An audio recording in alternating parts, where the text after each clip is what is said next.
So cases have gone virtual as a result of the pandemic, and many of you in the room may already have had some experience of it. So our plan today is to give you as close as possible an experience of what's called a CVP hearing. And I'm going to ask Stephen to tell us in just a little while what to kind of be aware of. What are the similarities? What are the differences in a virtual hearing versus a face-to-face claim like this? And then we will get into the thick of the case itself. So Stephen, let me hand to you first of all. You've had, what, nearly 2 years worth of CVP hearing experience now, haven't you? Tell us what the key things are for you from your perspective. I think the first thing, and for those of you that have attended tribunals in the past, that is an excellent foundation. So the first thing to say is they try and run in a very similar manner. So procedurally, they are exactly the same. There's a few nuances with regard to electronic bundles, etc. But generally, if you've been to a tribunal, that's still great experience. CVP is just the tribunal's version of Teams or Zoom, etc. So when you see those words, that's the major difference. What I would say, which is quite surprising, is the judges will admit it, is that those hearings that are undertaken by CVP tend to be a lot more tiring. So be prepared to be very drained at the end of the day. I mean, it's tiring if you're a witness or just observing tribunals, but they are much harder. They take a greater deal of concentration. At the beginning, there were a lot of technical faults, which I'll deal with in a moment, how you can prepare for those. But the primary things is to make sure your preparation is there, and the preparation as witnesses is slightly different. Would you like me to go into that detail there, Vicky? Go for it. Why not? Yeah, I think anything. Okay. I think the first and foremost thing is the documentation. When you normally turn up at tribunal, you will normally have your bundle, which has all got all your post-its and all your notes on it, which is great. And that's still allowed on the electronic version. But you should receive, if you're a witness to a hearing, 2 copies of the bundle and 2 copies of each of the witness statements. Because when you go up to a tribunal, normally when you give evidence, there's a clean copy, i.e. copies of those documents which have not been marked up. So when you take these stand and you give your evidence, you can't take your bundle and your marked up witness statements to the stand. And therefore, when you get it, you get the bundle and statements through from your advisors. Make sure you've got 2 copies, or that you print 2 copies, so you don't fall foul of the tribunal procedures. Because the judge will ask, won't they? Yes, yeah, and that's a good point. And the way the judges deal with that is very, very different from tribunal to tribunal, and even judge to judge. But I've had 2 occasions now where the judge has asked them to actually verbally confirm, and one judge went as far as to say, "Can you show me by lifting up the camera or even show around the room to show that nobody was in the room with you?" So remember, it is a court hearing. It is meant to be informal, but they will still expect the same standards in relation to evidence. The other big thing to remember is when you give your evidence, normally you would put your hand on the book, or you would affirm to state that your statement is true. If you are minded to give evidence on a holy script or whatever choice, make sure that you've discussed how you're going to do that with your representative beforehand. Because if you say, "I wish to put my hand on the Bible," for example, then you will be expected to have your own copy present. There's nothing the tribunal can do remotely with regard to that. So make sure, it's a small thing, but it's one of those things that if you say you want to swear on a particular religious text, what happens is you can lose the best part of an hour where they're trying to find out how we're going to get around that. So it's a simple thing just to prepare beforehand that you don't often think about. Think about your surroundings. It sounds obvious, but as you can see behind me, everything is noticeable. Your body language is exaggerated. That's another important thing to emphasize. The judges don't miss anything. When they sit up there on their little raised bench, they like to look down and spot everything everybody's doing. But on these CVP hearings, every movement is exaggerated. So if you are fiddling with your papers and your bundles, or if you are looking out the window, that disinterest or distraction distracts everybody, including the judge. So if you're not giving evidence, you can listen in and turn your cameras off. Make sure you're not going to be disturbed. It sounds, again, a simple thing, but a number of people have just had builders knock on the door and come in and ask a quick question. Even barristers have fallen foul of that. So put a "do not be disturbed" sign on the door. I think in relation to dress code, often we've relaxed a little bit with regard to dress code when we're working from home. remember, it is a formal hearing, so address and communicate in the way you would if you were in front of the tribunal panel.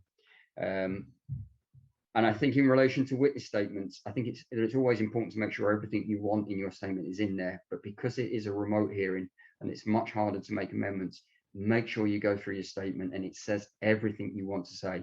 And if it's left out, it's left out for a good reason. It's not as easy to insert documents or to make amendments to statements when you're dealing with things remotely. So that's in relation to the preparation itself. In relation to the hearing, the key thing is that normally when you turn up to tribunal, you would be put into the respondent's waiting room. Here, you'll be put into an electronic waiting room. And the two reasons why I mention that is sometimes when you're in that electronic room, you may or may not be together. Some tribunals, the last one I did, which was in Ireland, we were all just sitting in blank screen. We couldn't communicate, which leads me to the next point is do not communicate on screen. Whilst you're in the waiting room or on the tribunal, work on the basis that the other side can hear everything you're saying. They shouldn't be able to, but on occasion where there's been discussions, I've heard, again, barristers talking to the solicitor or the solicitors talking to their clients because they've not turned the mics off or they've not shut their screens off. The best tip I can give you is to set up a private communication. So we've used WhatsApp, and even with that, what I've said to people is walk out of the room that you're in, just in case you have left the camera on or you've left the screen on. Tribunals tend to have short adjournments, short breaks.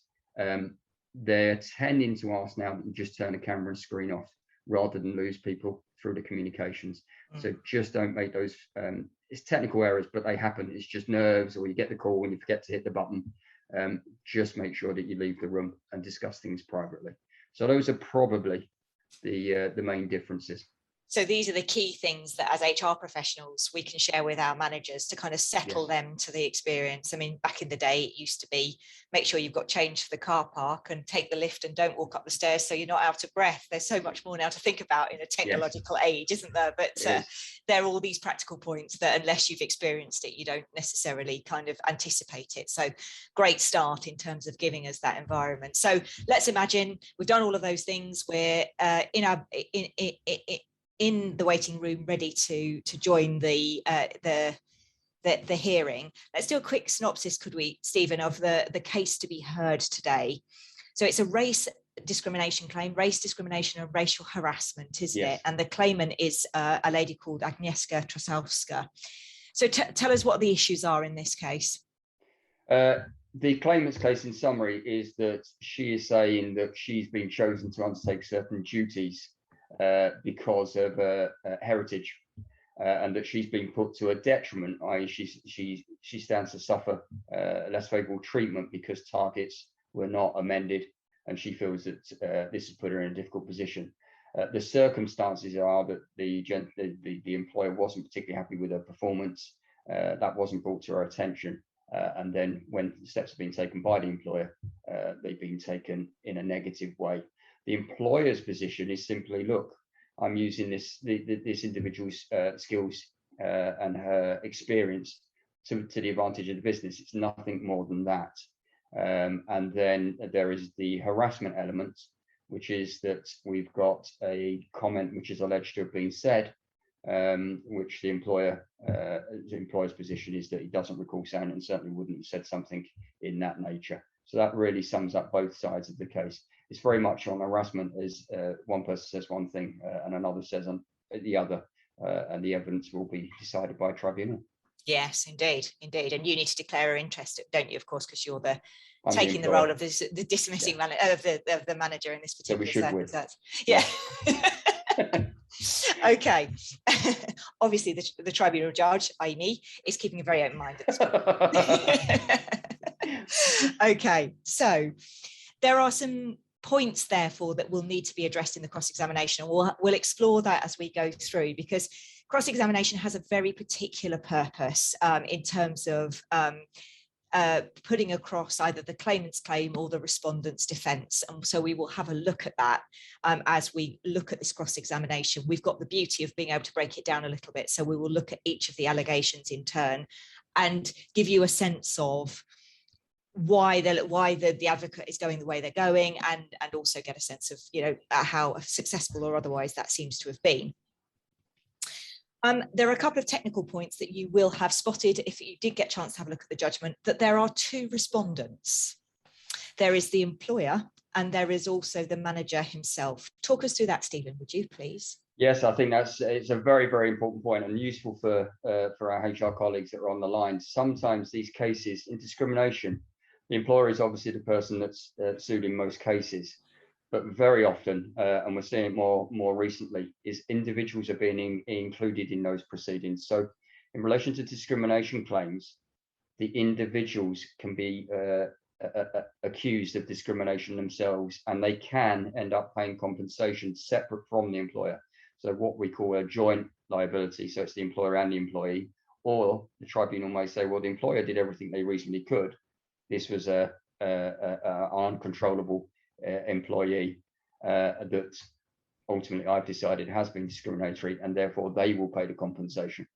And I think that's important because it makes sure things are done properly. But I think it's also useful when you're managing it. You can have the best policies in the world, and you can have some managers and employees that just don't pay any attention to those. And I think if they are aware that they personally could be liable, it does help manage people in difficult situations where there's a bit of a blasé attitude, or we'll just pay this claim off.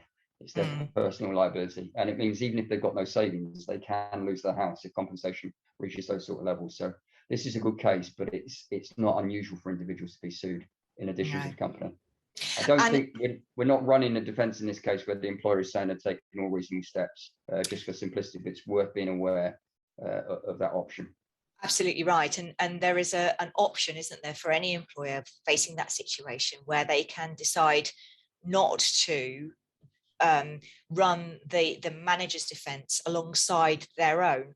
They can sort of cut that manager loose and say, you've got to get your own representation, you've got to run your own defence in that situation. Yes. But just for clarity, in terms of this case, that isn't a decision that this employer has made. So when we talk about the respondent's case, we're talking about both managers and the employer's case in that respect, and that is most usual, Stephen, in my experience. I don't know whether you agree. Yeah, okay. In 20 odd years, I think it's only twice, and it wasn't even in the same company, that there's even been discussion as to whether we do that. But very often, the reason why you don't cut them loose is that the employer, if the claimant doesn't, if the individual manager doesn't do particularly well, that can still lead to compensation being ordered against both. So it's normally best to defend the thing as a whole. But sometimes, as I say, rarely it comes up where managers have just been trained and they've refused to follow instructions. And I have seen it exercised. So let's take a final little look at the law, and then I'm going to invite everybody to give us their view. So the burden of proof in a discrimination claim is interesting in that there is a reverse, so that the claimant is required to put to the tribunals facts from which the tribunal could decide that discrimination occurred. And then the burden shifts to the employer to prove the negative. And that standard's quite high, Stephen, isn't it? It is quite high.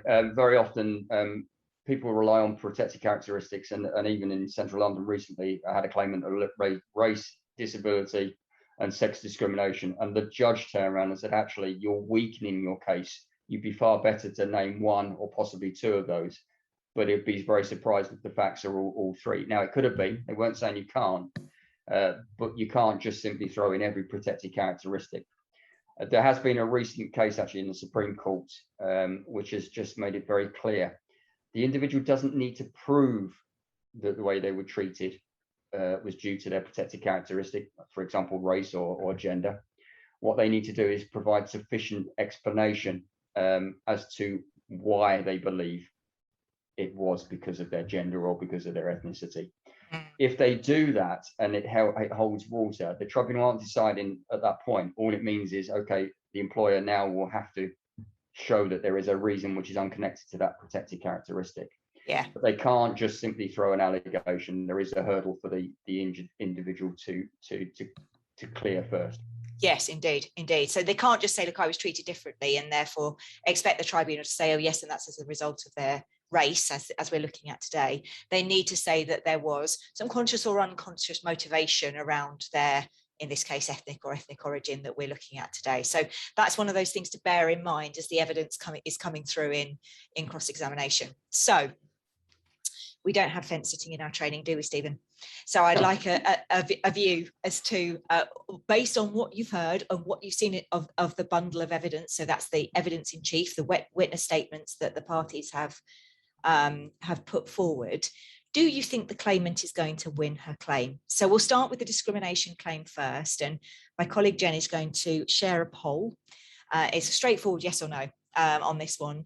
Will the claimant win her direct discrimination claim that she was selected to be responsible for the entry into the Polish market, which is what the employer gave her as a task?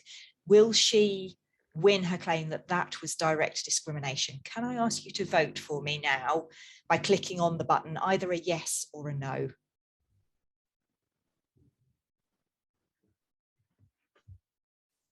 Stephen, we can't vote. Oh, right, okay. So I mean about body language being obvious. Thought I'd catch you before you even tried. Yeah, there's got to be one no.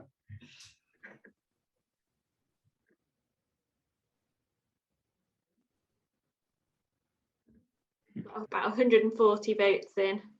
Wonderful. Yeah. Goodness. Shall we have a look, see where we're at? Yep. Oh, Quite split. Excellent. interesting. 55-45. That's closer than I thought it would be. That's excellent. So it's all still to play for then. Excellent, lovely, thank you very much. What about the harassment claim? So the complaint is that the manager referred to the claimant outfit by saying that, oh, I notice you've got your Polish power suit on.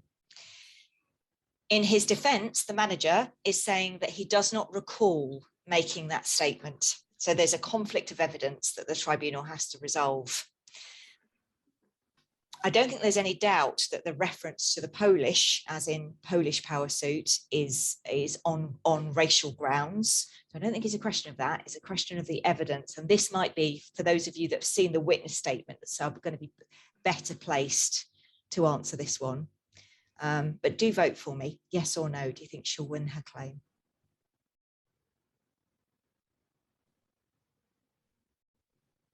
Coming in thick and fast.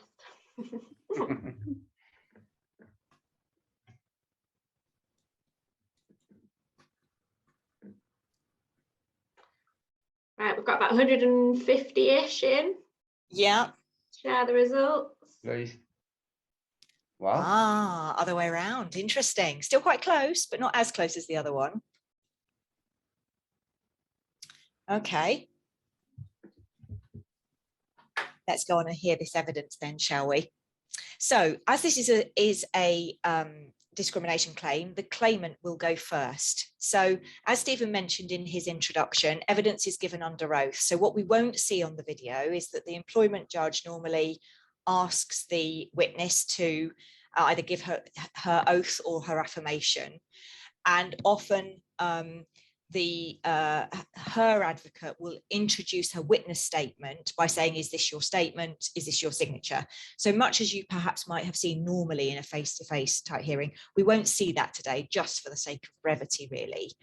And then what the witness is asked to do is stay there in a face-to-face hearing, as in stay in the witness box.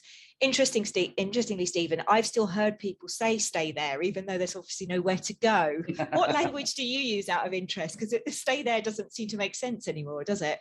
No, it just naturally flows. I don't have a specific phrase at all. I just say, right, I'll now pass to my colleague for cross-examination, or the judge will just, normally sometimes the judge will take control at that point, just say if you could remain there just for questions from, and then hand over. So yeah.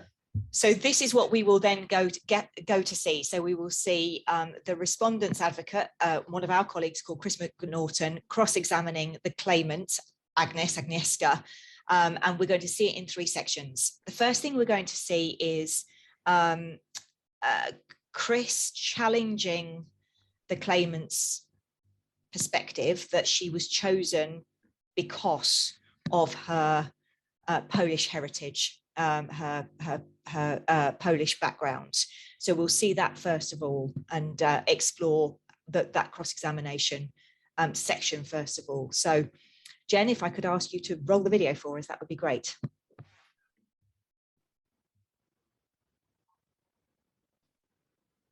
Let me know if you can hear the sound. Okay, good afternoon, Ms. Trzaskowska. Now, the tribunal's given me some limited time to cross-examine you, so let me get straight to the questions, if I may. It was part of your role to develop new work, and that would involve you being working closely with new clients. Is that right? Yes, but I wasn't ever given responsibility for developing new markets. No. That was something new that was put to me. But as in your role as business development, it would be quite usual for a business developer to be involved in developing new markets and dealing with new clients, wouldn't it? According to their experience, yes. Not according to your own experience. You would never, as a business developer, deal with new clients? Yes, you would. And just dealing with the issue in isolation, just apart from your complaint, it would, let me check, it would therefore be quite normal for you, or let me say for a business developer, perhaps another member of your team or yourself, to be asked to deal with new clients as part of your role. Yes, to deal with new clients as part of the role, but there is a difference when you're being asked to go into a completely untapped market. But again, it would be normal for you or one of your team to be asked to go into a new market, because surely that's the goal of your business, to enter into as many new markets as possible. Is that right? We do, but I would always take a view that if it was a completely untapped market and somebody hasn't, the business hasn't worked in that market before, and neither have I, that we would be doing that with some caution. There would either be somebody assisting or supporting with that, or that my targets would be adjusted to recognise that. Well, let's break that down. To go into a new market then involves a business who wishes to succeed to play their best player into that new opportunity. Would you agree? And that's what I would believe to be the case, but I don't believe that was necessarily the case in this instance. We'll come to your belief and motivation in a moment, but do you agree with that premise that a business who wishes to succeed in a new market surely would play their best player in to try and succeed? Would you agree with that suggestion? They should. Yeah, that's good enough. You take issue, though, in relation to the motivation for your selection, though, don't you? Mm-hmm. Because when you've just said there about the best player, I don't perceive that I would be the best player for an untapped market in that sense. But what I have a sense of is that the reason why I was being put forward as the player for that market was a perception about my nationality. Yeah, but let me break that down then further. You may agree or disagree as to whether you felt you were the best player, but leaving aside the point that we'll come to on nationality, do you feel that your manager, wanting to succeed, believed you were the best player for the reasons that we'll come to, but do you believe that he was placing you in that opportunity because he thought you were the best player? He thought I was the best player because he thought I would go in there and speak the language. That's what he thought. And we'll come to that, but isn't being told that you're the best person to carry out a job, isn't that an endorsement of you? Isn't that a compliment of you? It is, if the endorsement is about your actual skills, and this wasn't. This was about whether I was going to speak Polish or not. Well, how do you know that? How do you know that it wasn't a combination of factors? Because he doesn't realise that, I don't speak fluent Polish, but he just made an assumption on that basis. I haven't dealt with Polish markets previously. It's an untapped market. We don't really know that much about it. It's not the kind of thing that I have done from scratch before. So I would have expected that if he wanted to give me that opportunity to try and develop me and try and aid my career progression, then I would have thought that perhaps he would have given me some support in doing that, which I didn't get. And, you know, I just would have thought that some difference would have been made to my targets as well, because how can you expect someone to meet the normal targets when it's a challenge that they haven't faced before? You raised several issues there. Let me take them one at a time. Were you told by your manager that the new business would require you to speak in Polish only? No, he didn't say that. So we were talking about assumptions being made along the line here. You assumed, therefore, that you'd have to speak in fluent Polish. I could not see any other reason why he wanted to put me into that position. Yeah, but the question I asked was, and tell me if I'm right or wrong, without being told that you have to speak in fluent Polish, you assumed that you would have to. That's the only reason I can think of for him giving me that work to do. I think we're agreeing on that, but feel free to tell me if I'm incorrect. We also, can we agree that you assumed that there would be a negative impact on you being able to reach your target without actually trying to reach the target? Again, that's correct, isn't it? It's pretty common knowledge that if you give somebody a difficult untapped market to go and deal with, it's pretty obvious that you are not going to fly with that from the off. You know, it's going to be challenging. It's going to take time, and you know, having the same targets to meet to do that, that's just not fair. Well, it's not fair if you are not able to meet the target, perhaps, and you don't have them adjusted. But looking at the assumptions here, you assume that you won't be able to reach target, and you assume that that will be a difficult market. And you must assume that because you have told the tribunal that you didn't know a lot about this market. So those were your assumptions, weren't they? And that's exactly what I found. I found it to be a challenging market when I was doing the work. But we're looking here at the motivation and the way you take issue with you being selected. We're agreeing that there is an attempt by the business, at least in principle, to identify and play in the best player. But then looking at the motivation, you say it was less favorable treatment for you to be played into that new opportunity because your Polish heritage. Is that right? Because the assumption was made that I would just go into that and be able to deal with it all because of my background.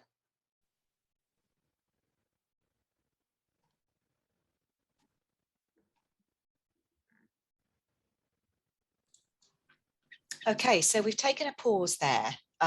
This element of the cross-examination, as you can see, is looking at why the claimant has alleged what she's alleged. Stephen, talk me through your thoughts on this one.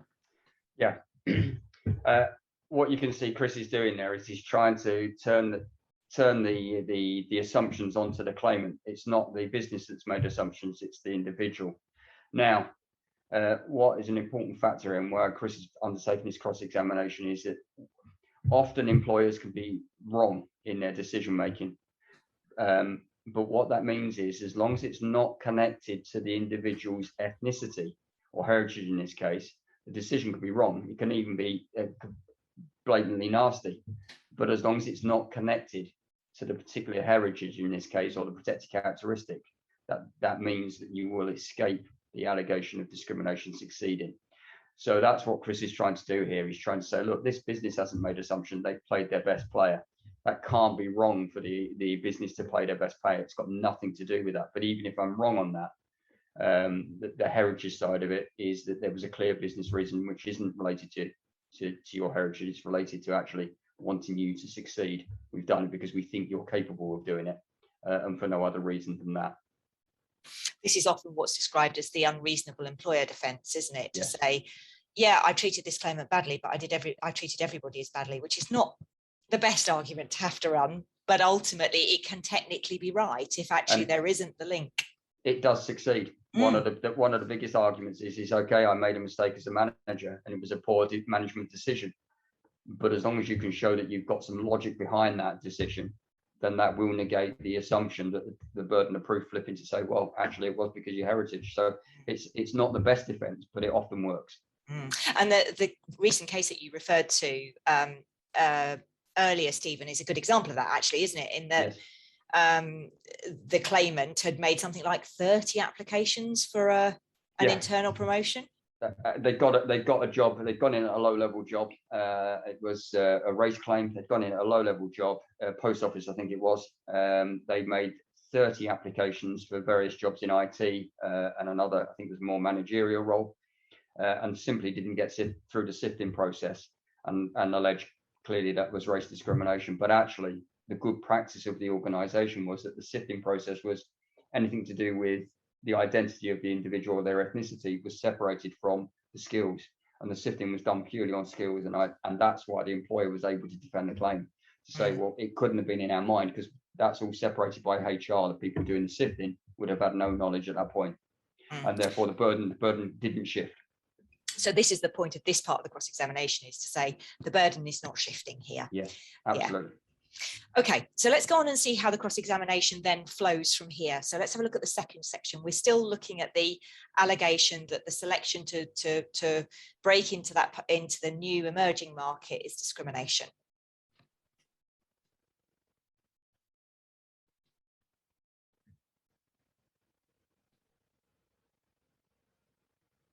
So it is the assumption that your Polish heritage might give you an advantage in a sales environment. That's the assumption that was made, and that's why that's why they didn't adjust my targets, because they thought it would keep up there with it. Leaving the target issue aside, in relation to the motivation to place you in the role, I think we've agreed that the motivation is to play in your best player, which I say is an endorsement. And then the motivation is also to identify something in a sales environment that will give you an advantage to allow you to further succeed. So again, isn't it positive and favorable to allow you potentially to take advantage of commonality with a new client? But doesn't that conflict with what James actually said to me? Because he suddenly mentioned to me about some issues with my communication. So if he thought there was issues with my communication, how does that make me a best player to build rapport with a new client? Well, do answer my question though, because I'm putting a principle to you and you're giving evidence about something else here. So my question to you is, isn't it advantageous? It occurs to me that it would be, to allow you to play into an advantage in a sales environment, that being the commonality of heritage with a otherwise cold or new relationship. That's the principle I'm putting to you. Do you agree with that principle in sales or No, not? I don't. No, I don't, because my background, I don't know anything about that market. Do you know anything about sales? I do know about sales, but there's no advantage from my sales. background to that. There was no advantage from my background to that. Well, let me put that to you then. In a sales environment, I'm a lawyer. I'm not a salesman. So I look to those who are better salesmen than me.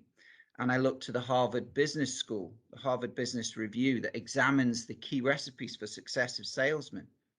And I can glean just from looking at the basic sales concepts and environments that having synergy, having empathy, having commonality, having shared interests are very clear advantages in a sales environment. So again, going back to the premise that I didn't have any of those shared interests or commonalities at all. Well, if you're speaking to somebody in Poland and you have a Polish heritage would that give you, and correct me if I'm wrong, would that give you any commonality or ability to discuss any shared interests? It wouldn't. No, I haven't lived in Poland. I don't believe it would give any commonality there at all. I haven't lived in Poland, and James made an assumption that I would have all of these things about the culture baked into me just because of my name. And what, just explain to the tribunal then your heritage. What's the heritage of your parents? My parents are both Polish. So how much do you know about Polish culture, would you say? Not a huge amount.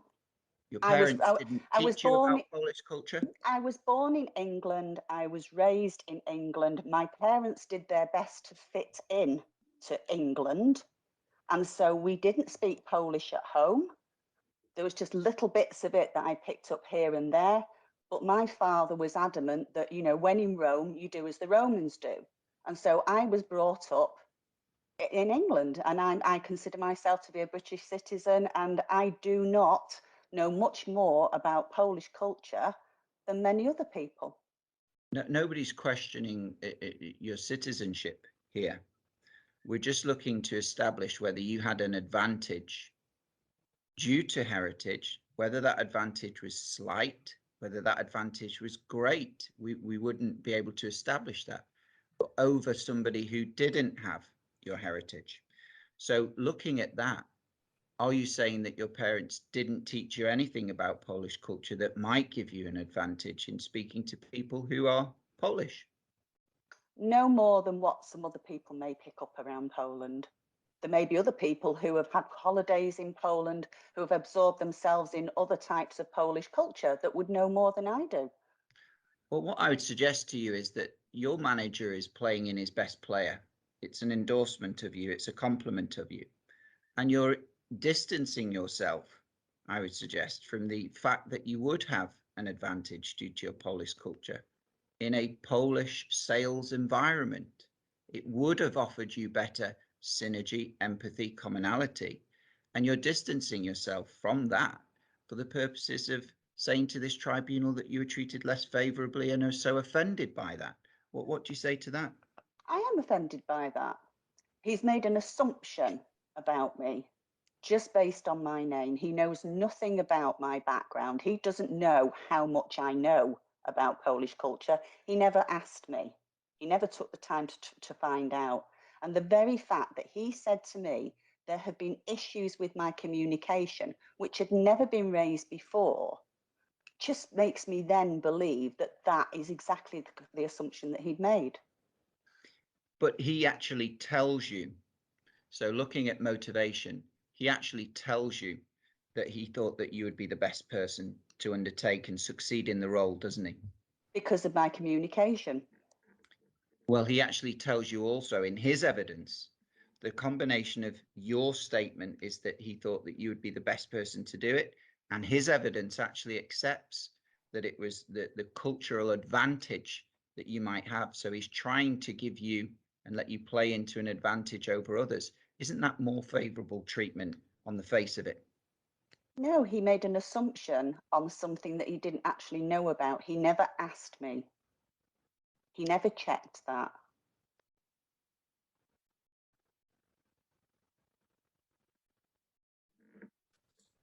We almost need some EastEnders duff-duffs at this point, don't we? So, very spiky piece of cross-examination, but not unrealistic, is it, Stephen, in terms of how heated sometimes things can get? No, absolutely not. And I think what came up from me, and I don't know if anybody else noticed that, but you could see that the claimant was becoming slightly prickly there, and slightly the voice, the tone, and the attitude changed. And sometimes that, even though you're not hitting home on the legal points, that personality, and this is why you need to stay calm as a witness, and witness training is important, is the reaction shows your character. And judges are just humans like everybody else. And that judge may decide that she's seen something in that personality that came out, not in what they said, but in how they behaved. And I've seen a tribunal, certainly in Leeds, when I did one of my first cases in the Leeds tribunal, where that actually was a deciding factor. They preferred the character and therefore the evidence given by a particular witness, just because of the way they came across. And this is the risks of litigation, isn't it? This Yes, is the challenge absolutely. in that respect. Yeah, absolutely. Yeah. So the point of this that Chris was trying to get across as the respondent in this particular case, aspect of the cross-examination, is to actually demonstrate that there wasn't detriment. Remember that direct discrimination requires detrimental treatment on grounds of the, in this case, ethnic origin. And what he's saying is it just simply isn't detrimental, is the point that he was putting to the claimant really there. That's the purpose of that section of discrimination. Yes. I was just going to say, you hear the language, although the claimant is not using the words, the representative shouldn't be giving the evidence, but actually he's using the words of advantage. He must have thrown that in a dozen times, and therefore that's the word that's sticking in the tribunal's mind. Doesn't matter where it's coming from. So sometimes you, as a representative, you ask a question just to sow a seed, even if you don't get home on it. I'm just going to quickly deal with a point because I've seen it pop up a couple of times. The answer is yes, this is a fictitious case, but it's built on a number of mixed cases that we've seen, so it's not far from reality. So just to answer those ones that are popping up quickly, sorry. Yeah, names have been changed to protect the innocent, as they say. But yeah, you're right, we've deliberately made this true to real life because we wanted to draw out some key learning points that we know that are challenging for HR teams when they're managing these sorts of things. But yeah, as you say, Stephen, it's a figment of our imagination, albeit based on experience. Yes. Brilliant. Okay, so now the cross-examination turns to the harassment complaint. Now we've got a bit of a challenge on our hands, I think, of this in this one, from a kind of how does the cross-examination deal with this? So if those of you that have seen the bundle, you'll recall that the claimant's allegation is that a phrase was said, and the respondent's defense is that the manager does not recall saying it. Now that is not the same as I deny saying it, bearing in mind. So the job of Chris as the respondent's advocate here is to start to sow the seed of doubt as to whether or not the claimant's recollection is as solid as she's saying it is in her witness statement. So let's see how this is handled.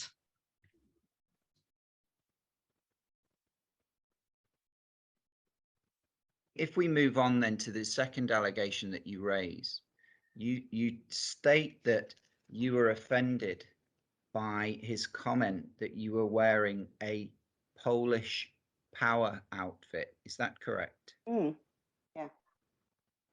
Now, I must say that I've never heard of a phrase like that. Have you heard of a phrase like that at all in the past? Never before have I ever heard anything like that. And that's why I was so taken aback when he said it. And despite having never heard of it, are you aware that it's a saying or a phrase that's used with any commonality? Never heard that before. Would you agree? And it's certainly my perception, that's a very unusual observation to make. Yeah, it is an unusual observation to make. It's not something that I've ever heard anyone say to anyone before. And before this, these issues arose, did you otherwise have a good relationship with Mr. Fletcher? When I saw him, yes, it was fine. I didn't see an awful lot of him. He never really did, you know, proper one-to-ones with me to see how I was or anything like that. It was very factual. It was just very information flow. And you'll see from Mr. Fletcher's statement that in relation to the, let's call it the first part of your case, there seems to be a degree of agreement that, look, you were asked to carry out the task. He agrees that there are some reasons in relation to heritage that might have best placed you in relation to the task. But in relation to the second part, this allegation of the Polish power suit, he says, look, I deny that. Are you saying that Mr. Fletcher is lying by saying that he denied that? He must be. He said it. I Well, you couldn't have say made he that must be up. lying. He says that he didn't say it, and it's a very unusual phrase to say. Isn't there room here that you misheard it? I don't believe so. But is there a chance that you may have misheard things? No. How do you misheard here? You've got your Polish power suit on. And you don't invite any of your colleagues along to the tribunal to endorse having heard that either. You're not bringing anybody else with any evidence to corroborate that, are you? No, because nobody wants to get involved. No one wants their career to be, you know, to have any problems with James in the future. And I don't want to put them in that position. Well, did you ask them, or is that another assumption on your behalf? I haven't asked anybody because I didn't want to put them into that position. So it is another assumption on your behalf. Thank you very much. I have no further questions for you.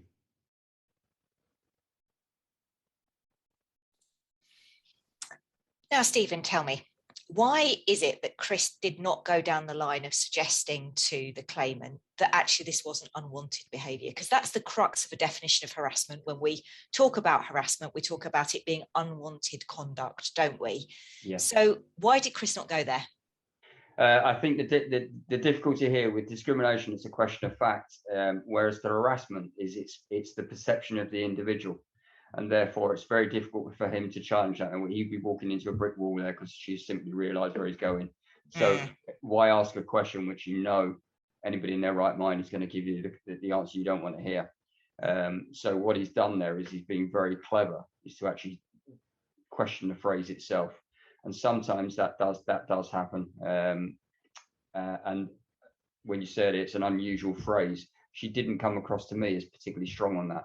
You would hear power suit, power dressing, but you don't often hear Polish power suit, Polish power dressing. So he's created and sown a seed of doubt where he can. So he's focused on his strong point there and his strength to question her recollection and whether she's assumed or added that phrase.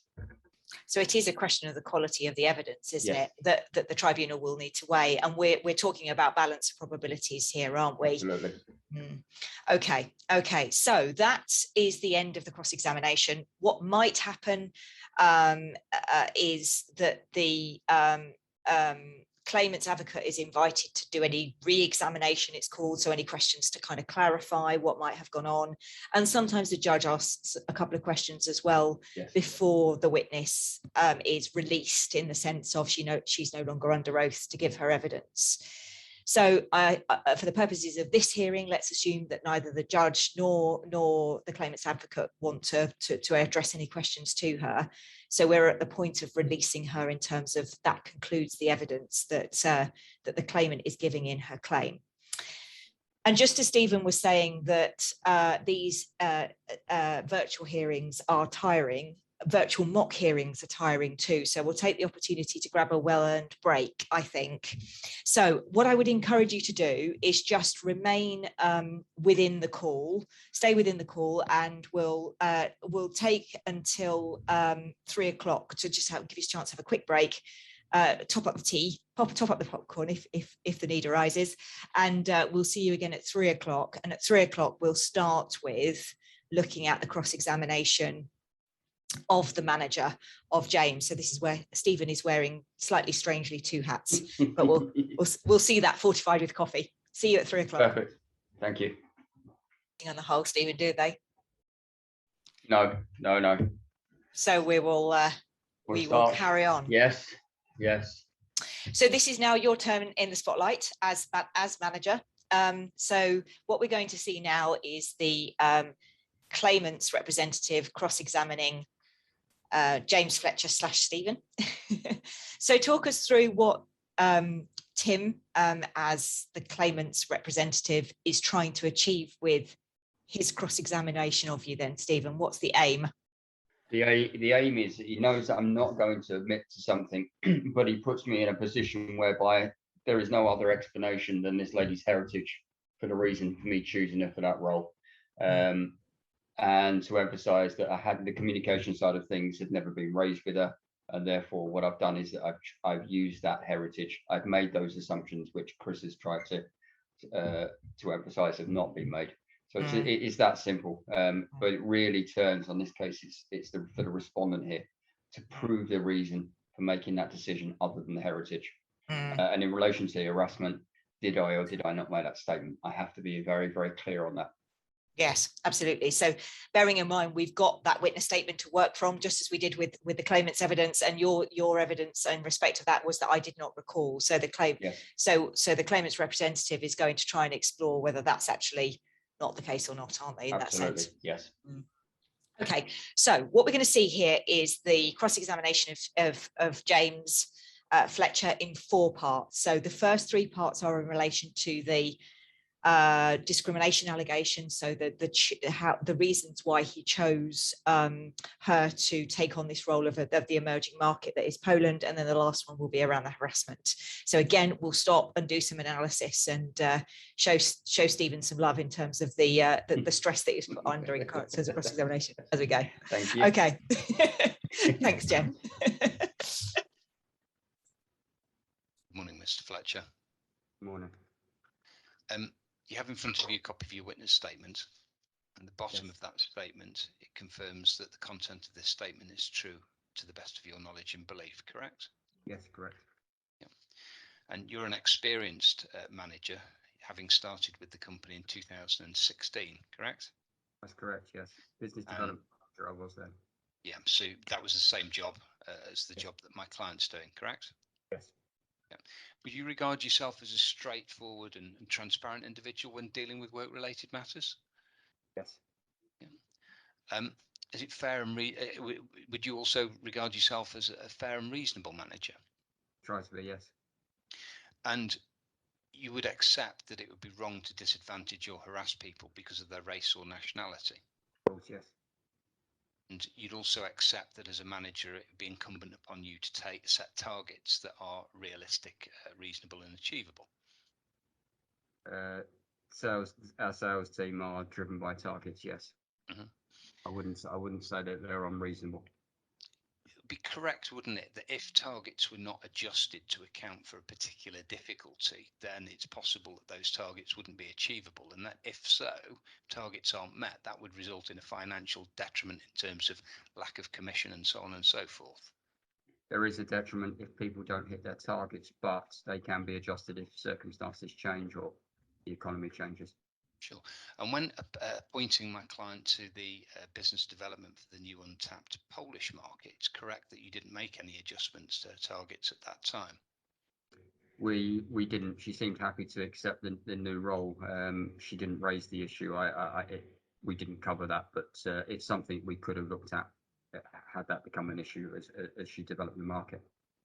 Would you accept that it's particularly difficult to break into an untapped market in a foreign country if you're not fluent in the language, you can't read or write in that language, or if you've got less or limited experience of developing an untapped market? Only if they were requisite for the role. You've got to remember that hotels have staff that are fluent in English, and therefore her English was adequately fine to converse with those in Poland. And in terms of my client's background, it's correct that she's not Polish, isn't it? I would say that my understanding is that her parents are Polish rather than Parents are Polish rather than her. She's British. Yeah. It's correct that she's not fluent in Polish. I wouldn't know that.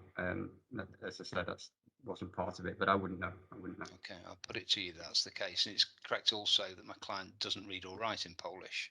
Again, I wouldn't know, but that wasn't a factor in my mind at the time.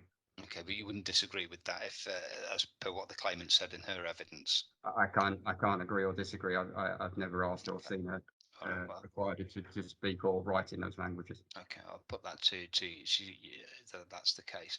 In paragraph 8 of your witness statement, you say, I remember saying to Agnes that she would be the ideal person to take on the task given her experience before joining us.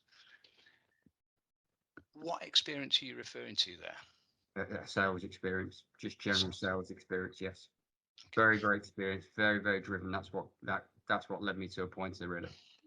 But you've heard my client's evidence where she herself suggests that there is other people within the team who'd be better placed to develop sales in an untapped market. Some of them have had developed new markets in the past, which suggests very much that she hadn't, and there were other people that had.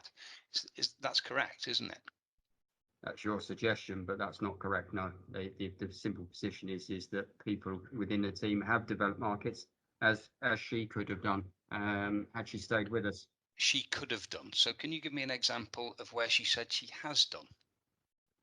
No, as I said to you, it was the experience that she had, and if you look at her statement, she does actually accept that part of her role is to develop growth of existing clients and to develop networks and new clients, and this would fall into those latter two categories. Slight difference developing an untapped market, is there not, Mr. Fletcher? So sales is sales, and sometimes you need, even with existing clients, you need to make cold calls to develop that. It's the market changes nothing. The language is the same. Just so I'm clear, you accept that it's correct that other members of the BD team did have experience of developing the new untapped markets? They were given the opportunity and were able to develop, and I'm sure Agnes would have been equally able to do so on her sales experience. Okay. Now, you say in your statement... I'd just like to add, the reason why I didn't move those people was that because they developed those new markets and gained relationships, it didn't seem appropriate to move them from that new market to another new market. It was to give Agnes the opportunity to do the same.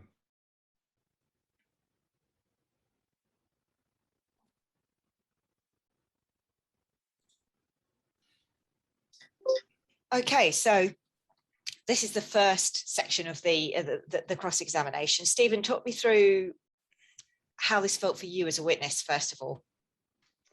I think as a witness and even as an advocate, it's very difficult when you're on the stand. What you will have noticed, I think, with the big difference here is that there was a lot of yeses from me, yeses and nos, and lawyers will push you into saying something that you don't wish to say. And it took me time to warm up to say yes, but, or that's your suggestion. You start off very respectful and very polite. And you can see I've already admitted a number of things before we get into the detail of this particular case. So Tim's taken the right path there, and that he's got me into the frame of mind of where I am accepting things. And that often happens. Be very clear on what you do and you don't accept, and be clear that you are being led down a path right from the beginning. There's no niceties, however it comes across. Absolutely. So this is really looking at how compelling is your evidence that this was an opportunity for her. Yes. Isn't it? And and I'm emphasizing it's their experience. So it's an opportunity and experience, and no different treatment between her and the other members of the team. So that, in the answers that I'm giving, is showing this isn't anything to do with her heritage as such. And I've emphasized English is the language, not Polish. So I'm dealing with her statement straight away to say it's nothing to do with whether she can read or write. And it's very important. What you'll see is I couldn't deny things, but I wouldn't accept that she was unable to write or communicate in Polish. Be very clear on what you do accept and what you don't accept. Don't be pushed to saying, I could have easily said, yes, I understand that's to be the case, rather than saying, I can't comment on that because I don't know and it wasn't a factor in my mind, which means if it's not a factor in my mind, why is it relevant to this case? So how you answer those questions is very, very important. Absolutely right. And you were pressed on a particular point, which is actually quite important, I think, in terms of Agnieszka's previous experience of working in a brand new market compared to those of her colleagues. Yes. And you tried to avoid answering the question directly, but weren't allowed to get away with it, were you? Absolutely. And this is often the case. You make a statement where I've said, well, I've done it on her experience. And then when I'm asked specifically, where's her experience relevant to the untapped market, I fall flat on my knees. And you see that so many times. And managers, particularly when you're nervous and you're under pressure, you're not able to think of the examples. So when you make a statement, think, right, well, where's the example I can back that up? And that's the difference between a good statement and a statement that's just telling what the judge what they expect to hear. And what's the sort of lead time that we're looking at now at the moment, Stephen, between the incident arising and the case getting to tribunal? How long ago would this have been, for example? It's varying from region to region, but cases that were issued in 2020, some are still to be heard next year in 2022, and we're already listing for 2023. Some regions are speeding up, and on the straightforward cases, they're squeezing those in. Technically, tribunals only have to give you 14 days notice of a hearing, but discrimination cases, which are 3 days or more, are being pushed at the moment, I would say, at least 12 months before they're being heard, generally. So from managers' perspectives, this is very challenging, remembering the nuances of all of these things so far down the line. Yeah, I think it's important to get those statements, not drafted, but to get something in writing when the claim comes in. Yeah. Because your memory 12 to 18 months later, you'll miss those details, such as this manager couldn't think of the examples from the interview or Yes. from the CV that he saw. And therefore, if somebody had said that to him when the defence was in, you'd be in a stronger position at the hearing. And that's a challenge tactically, isn't it? Because often writing the witness statements can be the most costly part of preparation for a tribunal hearing. And therefore, do you invest the time? But I think, as this is just demonstrating, if you decide your strategy up front that you're going to run this defence, then get those witness statements written early is a good investment in terms of dealing with them. Absolutely. And then that also helps with your documentation. But it's a balance between cost and strategy. But it doesn't take long just to write some bullet points, key bullet points. So when you're drafting defence, if you say, well, I did it because of her experience, where's her experience? Send me a copy of her CV while she's still got it before you shred it under data protection. Yeah, quite so. And of course, what would have been even better was contemporaneous evidence of the manager showing their workings as to why he made the decision to select Agnieszka in the first place. That really does help demonstrate what was in the manager's mind at the time he made the decision. Yes. So I get quite boring when I'm delivering training to managers about show your workings, but it's for this reason, to be able to enable you to deal with that reverse burden of proof. It may be that cynical lawyers coming out here, but you've got to remember these judges hear these cases day in, day out. And I don't go as far as to say they won't believe you, but what they love doing is getting their highlighter and going. And that you let them do that, because that means you've made a point. And if they've got it in the documents, they can't get round it. So every time in your statement, you should be saying, well, actually, that's definitely correct, because you could see it in the CV on page 43, 3 lines from the bottom, and the judge will go. And all the wing members go like, the wing members are brilliant. They love their crayons. And that's when you know you've scored. Otherwise, they're just listening to the same old version of events that they've probably heard 2 weeks before. Okay. So let's go on and see the next section of the cross-examination. So this is where Tim, as the claimant's representative, is exploring this issue of the performance issue that had been identified. Let's go on and have a look at that. Okay. Well, talking about relationships, you talk about the communication problems that my client had. It's correct that you failed to address those alleged communication problems with it. They have been raised by clients. She was new. I think she'd only been in the business for 2 months. I didn't really want to upset her at the early stages, and this was an opportunity both for the business and to resolve any potential conflicts that had arisen. And therefore, I was killing 2 birds with 1 stone. So that was one of the main drives, really. It was an opportunity for her and to resolve an issue which had arisen. Okay, but you didn't raise the problems specifically with my client, did you? I didn't. It was just one of those issues which had come up, and I wanted to give her the opportunity to prove herself rather than address an issue which had been raised. Okay, and you say in paragraph 3 that one of the issue was that had been raised by one of the clients was the tone of her emails over the phone, and that she came across as abrupt and rude. How so? Just very curt. In sales, it's all about developing relationships, and she seemed very blunt at times, very curt with people. And I'd found that myself as a manager on the odd occasion when we'd spoken. She could be like that on occasion. So, as I say, one of those things, and an opportunity arose which would help us resolve, the needs of the business and avoid that potential issue arising again. In paragraph 4, you put those shortcomings down to what you describe as, quote, a cultural difference. Yeah, it just seemed to be her way. And she was very direct. She was very, at times, curt. That just seemed to be something that I've noticed. It can arise culturally. It's just a general comment, but it was something that was coming to the fore, yes. And in paragraph 9, you again make the same point, the communication style, and as I thought, it might be cultural. Yeah, might be. Not that it was. It just might be. I mean, people can be abrupt, irrespective of their nationality, etc. But she was English. She just she just appeared to be abrupt with people at times. And I say sometimes, not all the time. So, you know, it could be any number of factors, but sometimes she was abrupt and painful. There's no ambiguity in what you say, is there, in paragraph 4? I just put it down to being a cultural difference, is what you say in your statement, isn't it? I do say that, but when I made the decision was to address the concern clients had raised, and that there was an opportunity. That wasn't not what I'm asking you, Mr. Fletcher. What do you mean by being a cultural difference?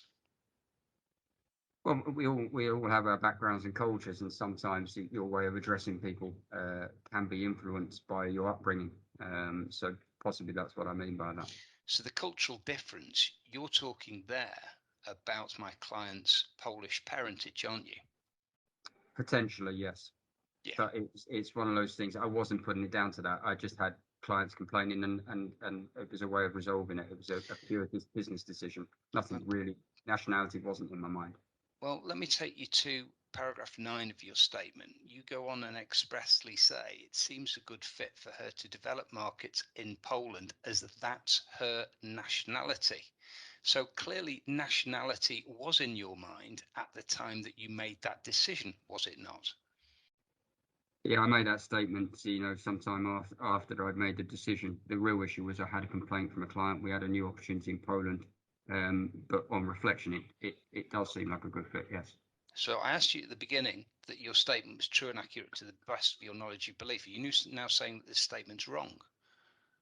Well, it is true. She's got Polish heritage. You know, I've got Chinese friends, and they understand the culture and behaviours and saving face, for example. It's a natural fit. It's not. That's not the reason for the decision. But the point is, Mr. Fletcher, you're criticising my client's communication skills or lack of them due to cultural differences, aren't you? I'm not criticising her at all. My clients have raised issues with her communication style, which you are attributing to, quote, cultural differences, aren't you? It may have been that, but this was an opportunity to help her develop her career with ourselves. Okay. Well, talking about relationships.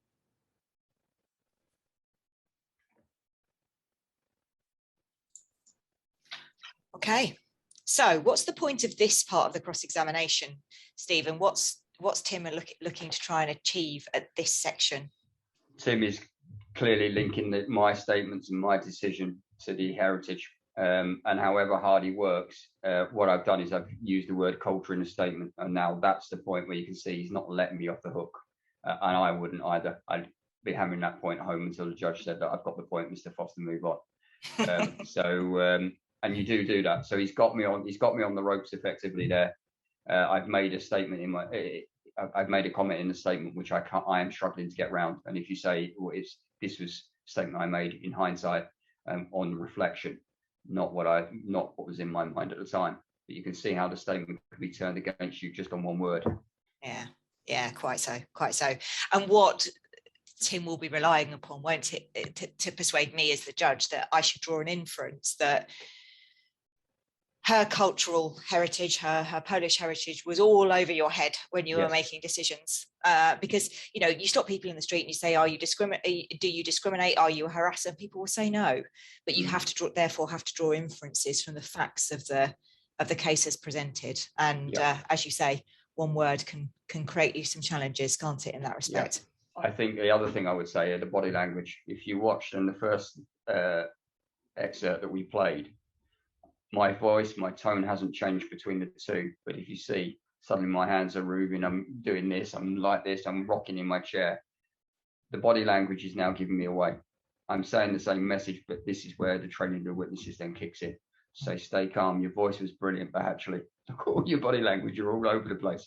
So it's a good point. And the advocate, Tim, here has spotted I'm uncomfortable, which is why he's not moving on to the next point. Quite so. So he has to address, Tim, that is, he has to address the point that's been put to the claimant that actually this choice of her to take on this emerging market isn't detrimental, because that was obviously dealt with by Chris in his cross-examination of her. So let's go on and see how that's dealt with in your cross-examination, shall we? Yes.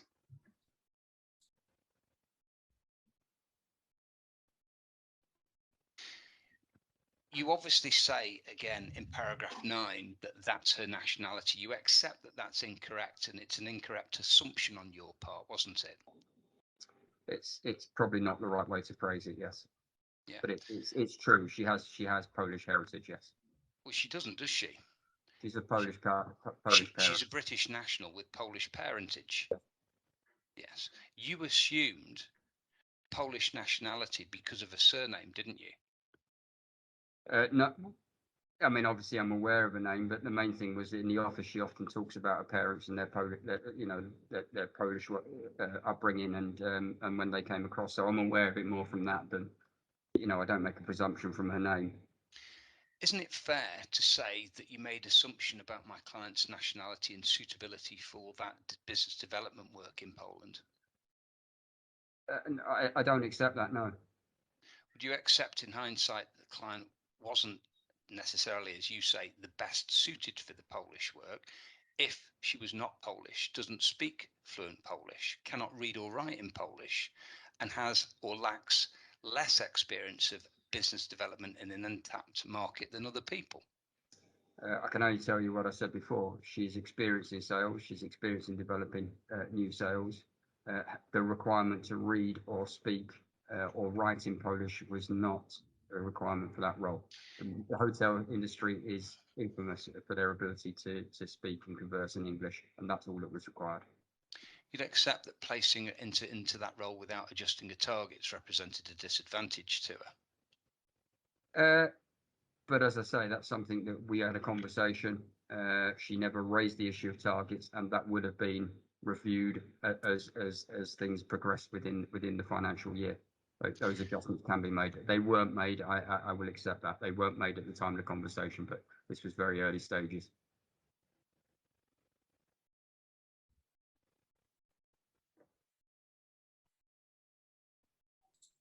Okay, so at this point about the adjustment of the targets is clearly being relied upon quite heavily, isn't it, by Tim in this cross-examination.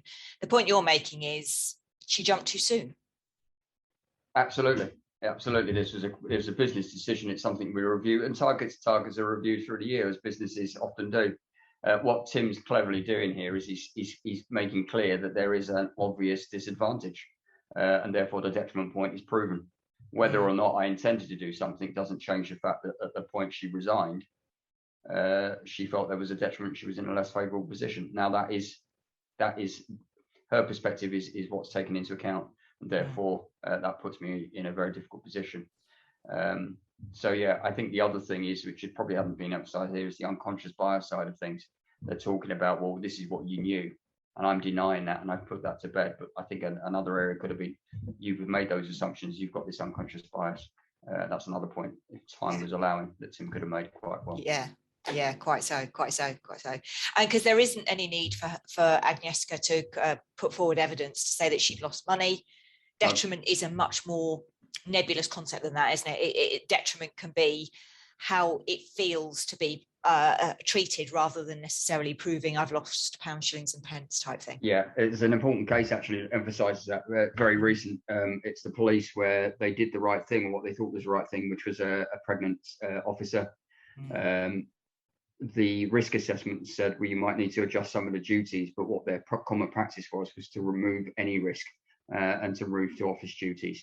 And because the individual, and it's been done many times, but because that female individual saw it as less favourable and a detriment to her career, she succeeded, even though it was done for all the right reasons of health and safety. It doesn't change that. So that probably is the clearest example of it. It's how the individual perceives it, not what you intend.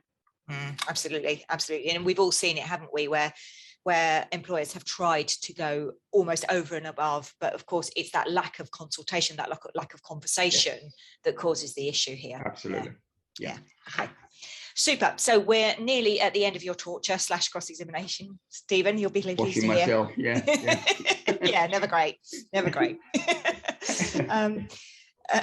We're going to go on and have a look at the last section then, which is where we move on to deal with the harassment allegation and your evidence that you don't recall making that statement. Let's have a look where we go with this one. Yeah. You accept that if you mock someone about something, it might cause them upset or offence. Well, you say mock. I don't accept that I've mocked anybody. I'm not asking you that. I'm asking you if you did mock somebody about anything, would you accept that it could cause somebody upset? I accept or people offence? can take. I accept people can take offence at times, but certainly don't believe that I mock anybody. Okay. There's something that I'm referring to. Could be anything, couldn't it? It could be a hobby. It could be someone's background. It could be their appearance. It could be the way they're dressed. It could be. Yeah. And it could also be their nationality or a combination of things. It could be. Then yes, it could be a combination of things. Yes.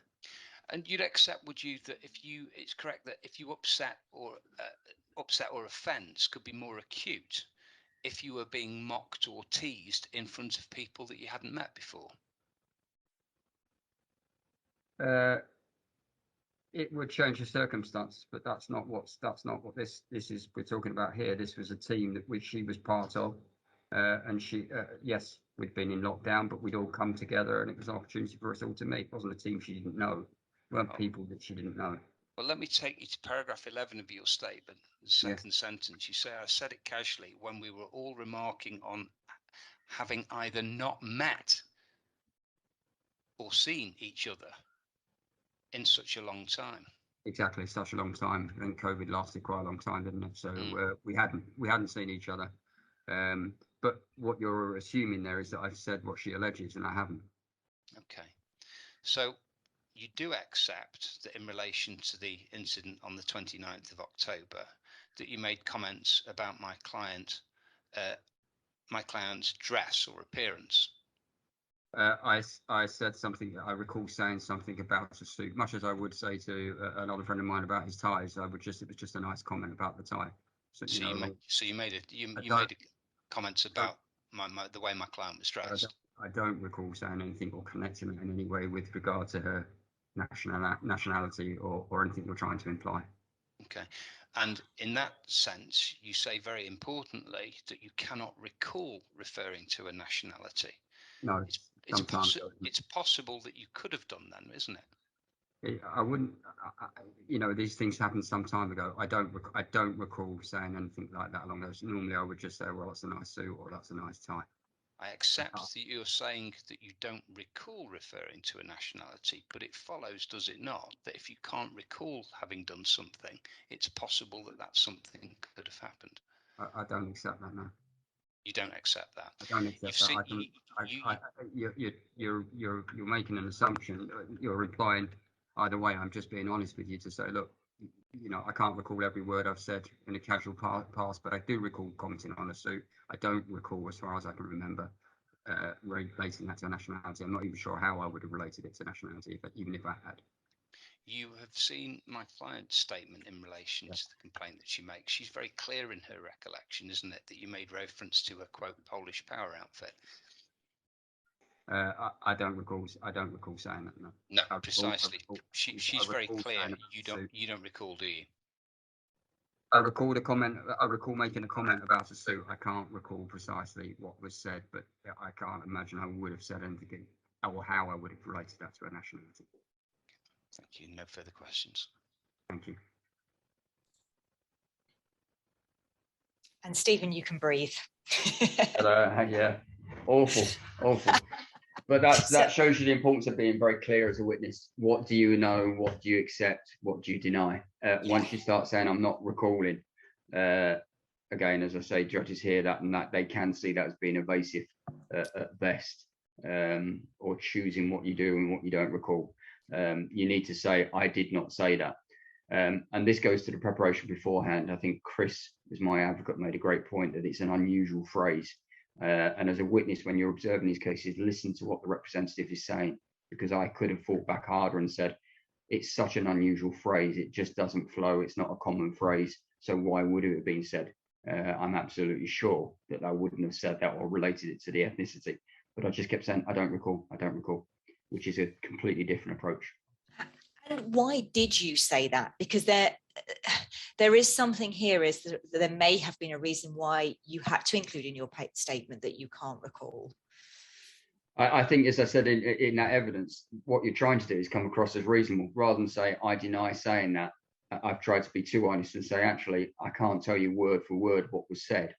What I could have said, I can't tell you word for word, but I certainly wouldn't have said it was a Polish power, so it's just not a common phrase and not something anybody in their right mind would say. That's far more definite. But once you get into a chain, particularly when the solicitor or advocate is asking you a question, you'll find you'll start repeating your point, and that's what I was playing in that excerpt there, is that I just kept going back to my stock answer. I don't recall. Yeah, quite so. And the point here also is, of course, you can't lie.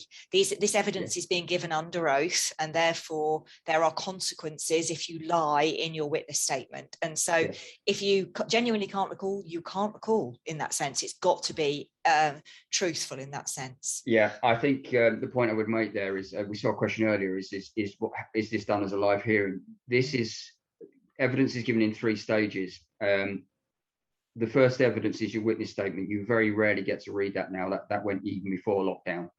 You go straight into this process, which is a live cross-examination. And then there is the opportunity to re-examine. This is a point where no lawyer in their right mind would try and repair that point, because I'm not convinced, or Chris would not be convinced that I would come back with a better answer. And he can't lead me to that answer. So what you have there is, you would just be emphasizing the last point was a bad point for the respondent. So re-examination is not always undertaken unless I know what the witness is going to say. And this is one of those cases where we just stop on that point. Because you've got to choose your battles, haven't you, in that respect? Absolutely. Yeah. There's a couple of really interesting points on the chat here that I think is worth exploring. Okay. Would a solicitor help with the preparation of witness statements? That's their job. Absolutely. They cannot tell you what to say. They can ask you to think about what you're saying, or have you thought about this, or where's the evidence. They can't change what you say. They're not allowed to give the evidence, and they are officers of the court. But there is preparation. You should be drafting your statement. You should be talking through your statement. You should be talking about what the others have said and saying, oh yeah, that fits with mine. Now you've mentioned that, I recall this. And that should all be done. You shouldn't just be rocking up on the day and taking your chances with the statement. I tend to, all of us here in this team would meet up on the morning as well. Any minute last knows, any difficult points, you need to iron those out. And that's what you're paying your advocate for. And that's where it comes in. If you know the advocate through the case, rather than turning up with somebody on the day that's just picked it up the night before at best, it can make all the difference. And there's a brilliant question here as well, another one, which is, I'm interested why the business did not provide a witness to clarify. And there may be many reasons why that is the case. Perhaps some of the witnesses were not there, they couldn't hear, they didn't see the relevant evidence.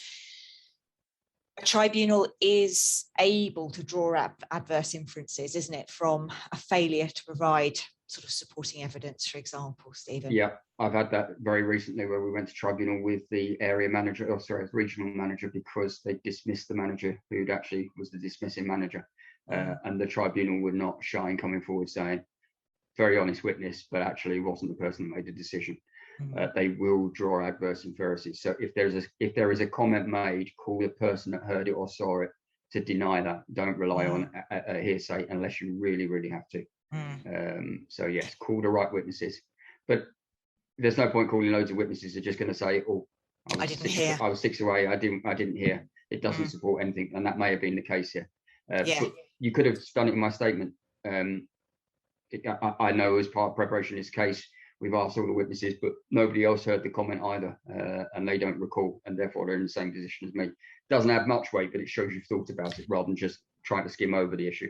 That's right. That's it. And it shows sort of credibility and context, doesn't it, in that sense? You know, you perhaps talk about it was a noisy environment. Some of that might help to support the argument that actually perhaps the claimant misheard it. You know, there would be more that you would perhaps look to build in to do a better job sometimes of these statements. Absolutely. Yeah. There's a question here again. Let me just pick this one up. Could the argument not be made that the comment was said that it was referring to working with the Polish market and not her heritage? It could.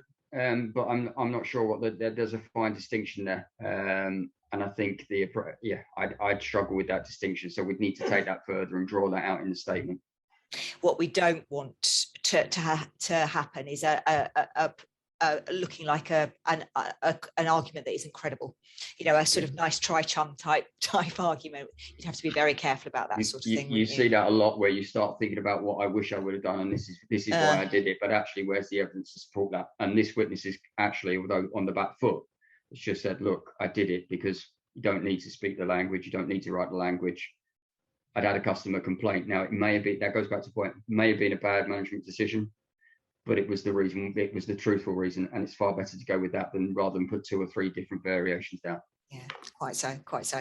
Okay, so again, that then takes us to the end of the evidence altogether. So as Stephen you were saying, there could be re-examination, but unlikely based on what's just happened.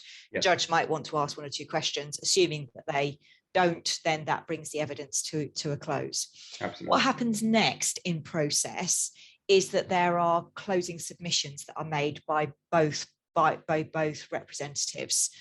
Now, we're going to ask for your help to do that by asking you to vote on a poll. But I think it might be a good idea for us to take another well-earned break to allow all of this evidence to percolate. So if we could take a break until, let's take until 10:02, shall we, to have a short break, and then come back. And what we're going to do is ask you for help with some closing submissions. And from then we'll hear the judgment in that case. Okay, again, stay in the call and we'll see you at 10:02. Back, everybody. Good stuff. Hopefully your thoughts have percolated along with the tea and the coffee. And let's go on and have a look at the closing submissions and then reach our judgment in this case. But before we do that, there's been a couple of brilliant questions that have come in during the break. So let's look at those first. Stephen, let me take the first one. Do you think tribunals will continue to be virtual post-COVID, given that there are some civil hearings and criminal hearings now going mainly back to face-to-face? What do you think? The short answer at the moment is yes, they will continue for 2 reasons. It's more efficient. Tribunals are trying to catch up. And I think really what's happened here is this is one of the positives from COVID, in that technology has been forced upon us. It was the directions that the civil courts were hoping to go in any event, but the trial period, if you like, was brought forward by COVID much quicker than everybody expected. There's just been a practice direction from the tribunals to say you will be assume that all hearings will be virtual unless otherwise requested or stated. So certainly for the foreseeable future, yes.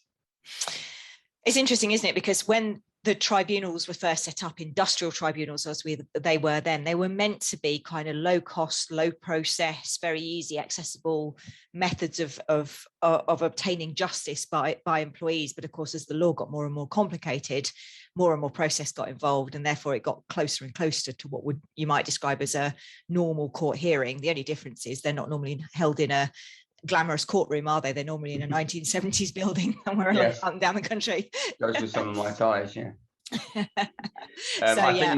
I think an important point I'd add to that, though, Vicky, is that it doesn't stop you applying for the hearing to be in person. No, good point. And I have done that, particularly on disability discrimination cases. And I've used the claimant's evidence against themselves to say, look, this person is mental health issues. It's far easier and better for the tribunal and ourselves to control the pace of the cross-examination in person. It's worked, I would say, 3 out of 5 tribunals. Some have still pushed back. What they have done as a compromise to say, if you want to be here, absolutely fine, but we're not going to force the claimant to be here. So you can end up with a hybrid where some people are at the hearing and some people are still remote. But there are cases where it's still, you should apply if you feel there is an advantage, or particularly if you don't, you think there's an issue of credibility that can come out in person far better than it can across on camera. I've suffered at the wrong end of it, where the individual played the sympathy card and overplayed it to the point where the tribunal realised in day 2 what was happening in day 1 to it, and it just meant the claim got away with a lot more than they should have done. So I see. It's worth applying if you feel there is good cause to. It doesn't mean you have to do it by CVP. No, indeed. There's another interesting question here, which is in a tribunal setting, lawyers have a way of obtaining the information. We've seen some of those questioning techniques coming through here, and that can be detrimental to what a claimant, for example, wants to put across. Are you allowed to argue the points? Can you disagree with the line of questioning? The answer is yes, you can disagree. The issue is how you do it. So you don't argue with the representative and you can't ask the representative questions. If the line of questioning is there's a doubt over its relevance and therefore the person is maybe going at your credibility and it's not relevant to the actual issue, your lawyer or your advocate should be quick to actually step forward and protect you and say, what's the relevance of this? Or the tribunal itself will. But do not get into an argument. Just come across as, no, I disagree with it and these are my reasons. Remain calm, collected, and be clear that you disagree and give your reasons as to why you disagree, but don't argue. And that was the point I was making. You didn't see much of a change in the claimant on this case, but you could see that her temperament had changed. And that sometimes is part of the game as well. So come across as professional at all times, but you can't control the question. Let the judge and your representative do that. Indeed, because sometimes it's not immediately apparent where the line of questioning is going, but there are technical points like we're trying to kind of explore here in terms of burden of proof that actually need the questioning to go the route that it's doing. Okay, brilliant. All right, so I'm going to take a temperature check.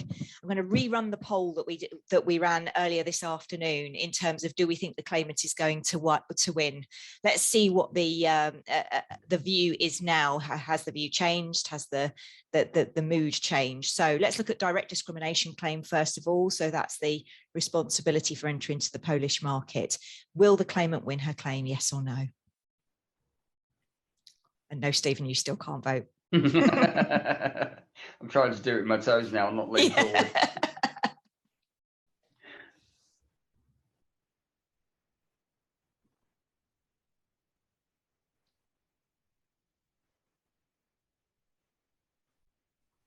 And 130 odd in. Go on then, let's see where we got to. Yeah. Wow. Interesting. Not a significant difference, but a complete swap. Interesting. Go on, Stephen. Yeah, I was just going to make the point is I think that this, remember what I said at the beginning, judges and panel wing members are just human beings. They're just sitting in a slightly raised position usually. And this shows the litigation risk. It shows that everybody's got an opinion and there is no guarantee as to the outcome. So let's have a look at the harassment complaint, shall we?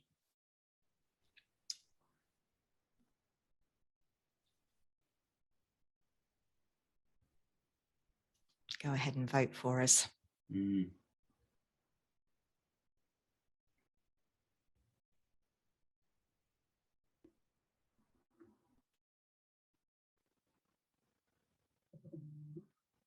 Right, about 135-ish.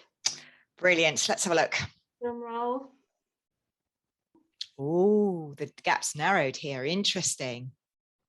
I'm pleased with that. I think in reality, I think Mr. Fletcher myself has lost that potentially.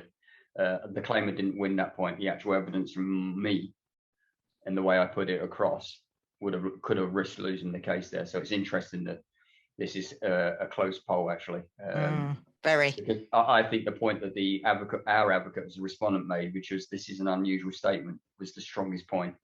And the preparation between me and my advocate would have paid dividends on this particular case if we prepare properly. Interesting. Okay, lovely. Thank you. So closing submissions, how this normally works is that each representative will be given a period of time to put forward some closing submissions. Now, normally they prepare them more or less in advance in terms of trying to get their point across, and then they'll submit them to the judge to have a read as well afterwards. But they will also kind of read them out or walk them through, won't they, Stephen? Yes. Claimant will go first in this one, and then respondent. Yes. How we're going to do it is we've pre-prepared some for you, and we would like you to know from you what you think are the killer points. So there's a little bit more to read in these polls, so we'll give you a little bit longer. So we're going to show you the claimant's closing submissions, some options here. And what we'd like you to do is vote for what you think the killer ones are for the discrimination and the harassment complaints. So don't rush, don't worry, you've got time, have a little read through these and vote for the ones that grab you.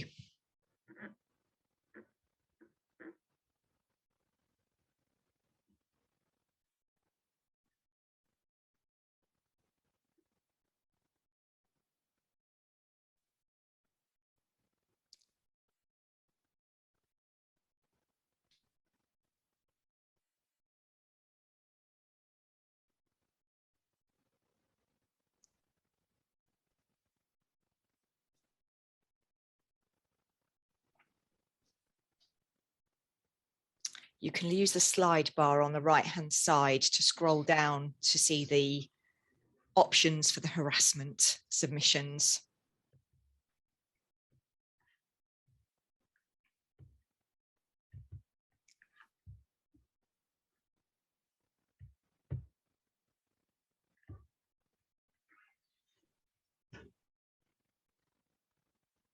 Back to all in now for discrimination. Great stuff.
Nearly about 120. Should we have a few more seconds? And Yeah, a few more seconds and let's have a look.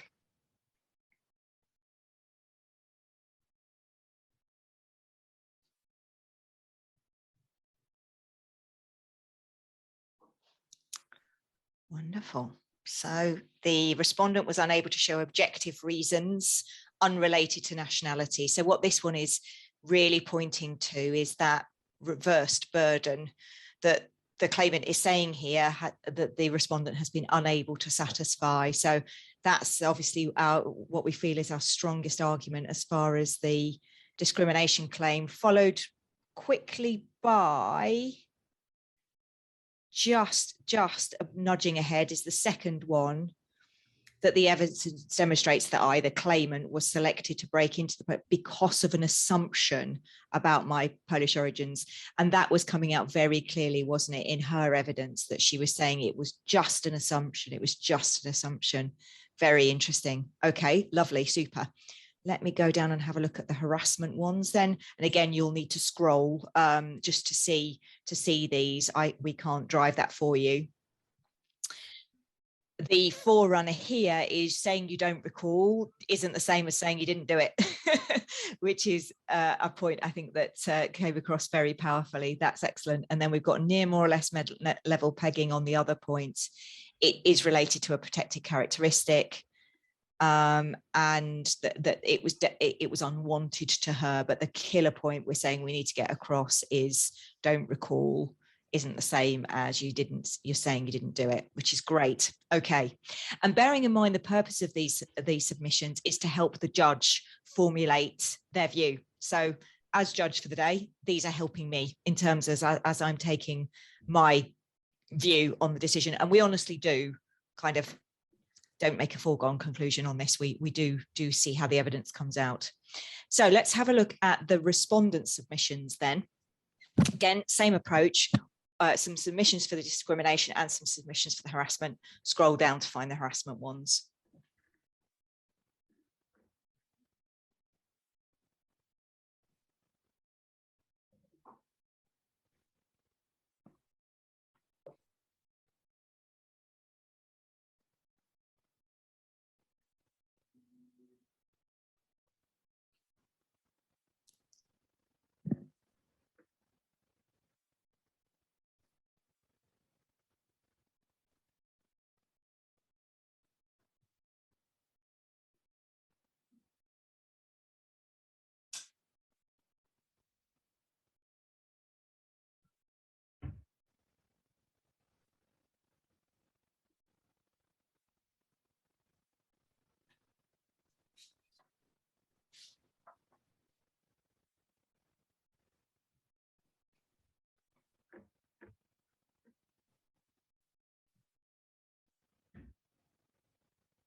How are we doing, Jen?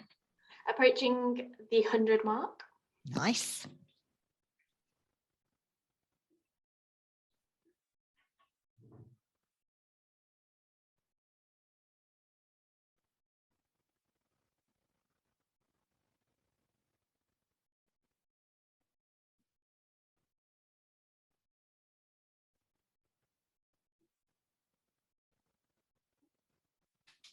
Few more seconds.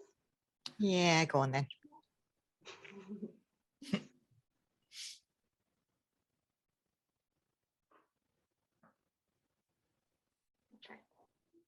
Super. Oh, two really clear front runners. This is nice. Yeah, I'd have to agree with that. Yeah. So the claimant assumed that she was selected to break into the emerging market because of her nationality, but there is evidence to show she was selected because of her capabilities. Okay. And she didn't suffer detriment. She decided to leave. So she jumped too soon is the point here. The detriment was hypothetical at this stage. And cases do identify that where they're saying actually there is no detriment at this particular point in time. Great stuff. So they're really both strong forerunners for the discrimination allegation. Whoa, I would just make the point in relation to that best player point. The respondent's advocate could have made a better point, say best available player. So again, that one word makes all the difference, and even advocates miss that. So you can play your best player, you can structure your team as you want. There's nothing wrong with that. But if you use the best available, that would have emphasised the point. Okay, yes. I have got other people, but yeah, I think the poll reflects the position correctly. Yes, absolutely. Absolutely. And interestingly, that the lowest scoring one on the discrimination complaint is the reason why she's raising this complaint is that her manager raised issues with her communication. That is often what you see happen, where managers will try and argue, oh, the only reason they've done this is this, that, and the other, and they get distracted by that rather than actually breaking down the case. And, you know, that's a good example of a bit of attribution bias going on often for people. Okay, let's have a look at the harassment complaint then. By far the strongest argument is there is no evidence to demonstrate that the manager said it. It's one person's word against another's. So in that sense, the tribunal has to make a decision based on the quality of the evidence, just like in any other investigation, for example, internal investigation. So it is one person's word against another's. But what does that mean in terms of making a decision whether or not there is sufficient evidence to say that it was said? Okay. Lovely. That's been really helpful to me as judge. I'll just take a couple of deep breaths to make my decision. No pressure. No pressure. So again, what we're going to try and do is give you a realistic way in which a judgment is given with reasons. It's often given orally, not always, but it is when it is given orally, then the judge will do something like this. Normally it'll be pretty much pre-prepared. So they'll sort of be talking it through, sort of reading it. So I'll try and give you as realistic as I can kind of experience in that respect. One of the things that some judges do is not give you the actual outcome until the end. And I think that's mean. So I will give you the decision and then go on and explain why. Okay. This is the judgment of the tribunal in the case of Agnieszka Trzaskowska against Randolph Fontana and Mr. James Fletcher. This tribunal has heard evidence under oath from two witnesses, Agnieszka Trzaskowska, the claimant, and James Fletcher, the second respondent and manager at the first respondent. From the evidence heard, this tribunal determines as follows. Direct race discrimination. The claimant was subjected to race discrimination. This claim is well-founded and succeeds. Harassment. The claimant was subjected to harassment on grounds of her race. This claim is well-founded and succeeds. And here are the reasons of this tribunal. Protected characteristics. Given that we've heard some points in evidence about this, I will just explain the point. The claimant claims that the reason for her treatment is her race. Section 9 of the Equality Act has a non-exhaustive definition of race that includes colour, nationality, ethnic and national origins. The claimant identifies as being of Polish ethnic origin for the purposes of this claim, albeit she has made clear in her evidence that she is not a Polish national. The House of Lords, now the Supreme Court, has given us clear guidance in the case of Mandler and Dowell-Lee that the question of ethnic origin must be interpreted widely, and I am satisfied that Polish heritage is an ethnic group. Turning to the direct discrimination claim, the relevant law here is that Section 13 of the Equality Act says that a person discriminates against another if, because of a protected characteristic, that person treats another less favourably than they would treat another person. The burden of proof is dealt with in Section 136 of the same Act. And my role here today is to ask myself two questions. First, are there facts from which this tribunal could decide, in the absence of any other explanation, that discrimination occurred? And if so, did the respondent not discriminate? There is guidance from the Court of Appeal in Madrasi and Nomura International that the burden of proof does not shift simply because the claimant has demonstrated a difference in national origin and a difference in treatment. There must be a causal connection between the two. If the burden does shift, the Court of Appeal in Ijan and Wong said that it is for the respondent to prove to this tribunal that the reasons for the treatment were in no sense whatsoever because of the claimant's ethnic origin. Why was the claimant selected to manage the emerging market in Poland? The claimant has relied on the fact that she was of Polish heritage, or that there was a perception that she was a Polish national, as the reason why she was selected to manage the penetration into the Polish market. The respondent's submission was that this was an assumption on her part, and the reason for her selection was her experience from her previous role. I'm required to consider what the evidence indicates on the balance of probabilities and what was the conscious or subconscious mental processes of the respondent in selecting the claimant for this role. This tribunal has heard argument from the respondent that by selecting the claimant, they were selecting their best player. Yet the respondent has advanced no evidence to demonstrate any objective assessment of the claimant's abilities in selecting her for this task. Furthermore, Mr. Fletcher admitted in evidence that other members of the team had more experience of developing new markets. I therefore draw the inference that the claimant's Polish ethnic heritage was relevant to Mr. Fletcher's having chosen the claimant to break into the Polish emerging market. Furthermore, we heard from James Fletcher, the claimant's manager, that there had been concerns about her communication style that he thought might be cultural and that she might prefer working on this task.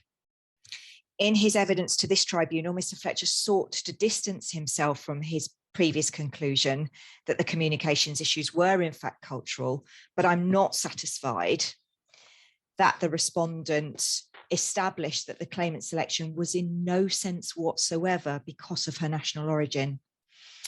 In doing so, I do recognise that discrimination may not need to be ill-intentioned and can be based on an assumption, for example, that someone would be a good or a better fit, or that a behaviour is due to culture.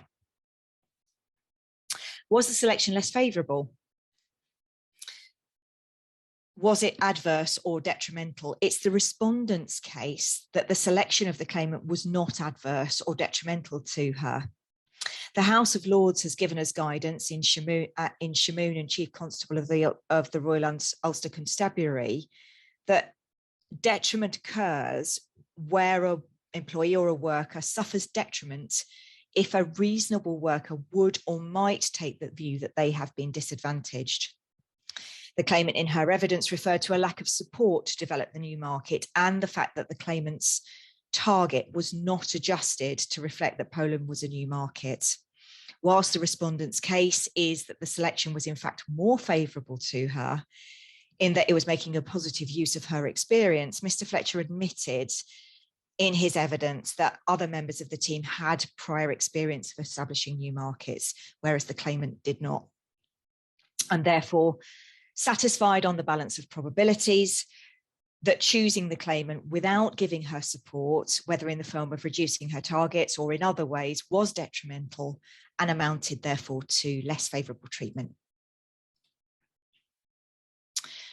Turning to harassment then, Section 26 of the Equality Act says that a person harasses another if they engage in unwanted conduct relating to a relevant protected characteristic and the conduct has the purpose or the effect of violating dignity or creating a hostile or degrading environment for them.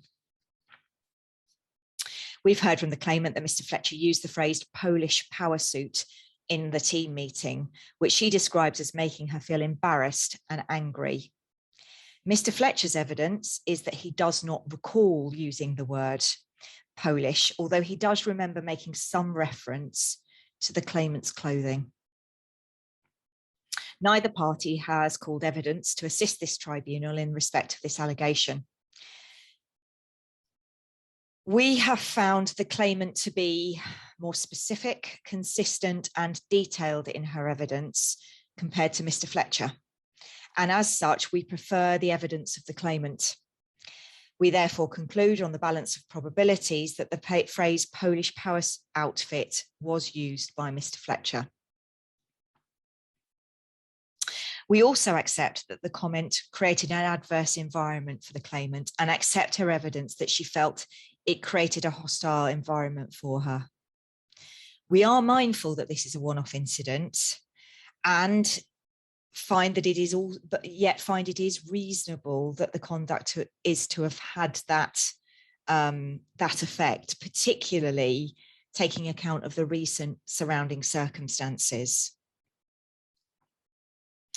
This concludes my judgment. A further hearing will be arranged at a later date on the question of remedies, including to consider the issue whether the lack of compliance by the claimant with the ACAS Code of Practice and any potential reduction in compensation. Thank you. Now, in reality, we all get up and walk out or switch off, don't we, at that point, Stephen? Yes. Yeah. Even sitting there listening to you, there's no room for debate. Even on those 2 points, I would still feel inside we're wrong. There's no point debating that. The judge will just get up and leave the room. And you do as well. You just have to walk out respectfully. Often the question which is raised then is the question of appeal. The opportunity for appeal is very limited. So there has to be perversity or an error of law, and that doesn't tend to arise in most cases. And Vicky, you quite rightly pointed out the law and then applied the facts to the law, which is exactly what the tribunal do to reduce the risk of an appeal. So yeah, I think that's key. And interestingly, you mentioned the ACAS uplift because a grievance wasn't raised.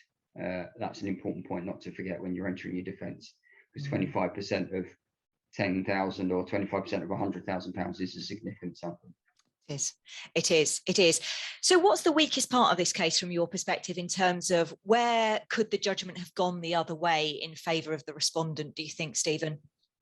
I think the respondent should have been stronger in the evidence to say why they played this play. If they're running the argument, we played our best player, why? And they didn't produce any evidence to support that documentary, or even if it's gone, where was the oral evidence? There wasn't specific examples to support that claim. And therefore that leaves the door open for the assumptions to be made. And as far as the harassment complaint is concerned, given that it was a one-off incident and it wasn't overtly derogatory, the statement, even if we accept that the statement was made, was this really unwanted conduct in the sense of it created that detrimental environment for her, that degrading or humiliating environment? Yeah, I still have doubts as to whether that would have been said. I think the strongest point was that it's such an unusual statement, and I think the advocate did better than the witness for the respondent on that point. But in relation to that, it's the intentions are relevant. it's whether it created, and it's the perception of the individual. So if they're convinced the statement was made, if she's upset, she's upset, and that's the point. That's you have to defend the point. If it wasn't said, where's the evidence? Bring as much evidence to say Indeed. that's nonsense. And even if I said it was a power suit, why would I have said the Polish power suit? She hasn't explained that. No, indeed. Maybe that's the time constraint. So you would have dug a bit further on both witnesses on that. Yeah, indeed.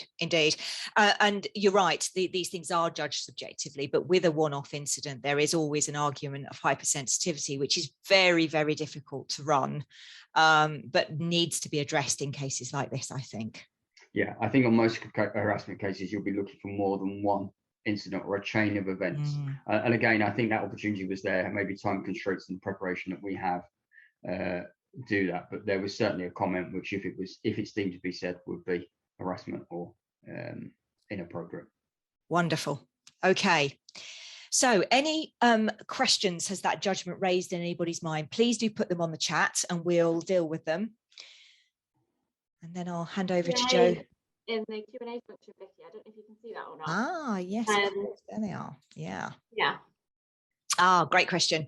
Going straight to the money. What would be the likely settlement in this sort of case? Great question. Is the manager personally liable for any damages granted? So let's have a look at both of those. So in terms of personal liability, the award of compensation is what's called joint and several. So it's down to the claimant to make a decision as to whose pocket he or she goes after. So normally, of course, they will go straight after the employer because they are more likely to be able to pay the money. But it's still a judgment against Mr. Fletcher personally in that respect. And I'm taking you back quite a few years now, but you may remember when Jose Mourinho was in tribunal for having made allegedly sexist and racist comments about his team doctor when she ran onto the pitch. I'm struggling now because that's about the extent of my knowledge of football. Yeah.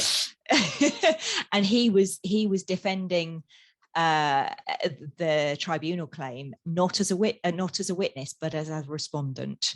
And of course, Jose Mourinho may be slightly more worth suing than our Mr. Fletcher might be. Certainly me, yeah. But I think it's an important point is that everybody will go for the employer, but if the employer went into liquidation for any reason, Mr. Fletcher would still be liable, even though he wasn't sued as the individual alone. And the tribunal judgment didn't separate the liability there. So yeah, I think that's absolutely right. Yeah, quite so. Okay, likely award, Stephen? It's difficult because we don't know the claimant's salary, so there would be compensation in that respect. But injury to feelings for the discrimination, what do you think? Injury to feelings, I would say that you'd be arguing that it was in the lower brackets. If it was just the harassment point, then it would certainly be lower band because it was a one-off effect. So the lowest band is 900 to 9,100. What tribunals tend to do, if they're uncertain, if it's a number of series of acts, they sometimes either go at the top end of the lower band or just over into the bottom end of the middle band. The middle band being 9,100 to 27,400.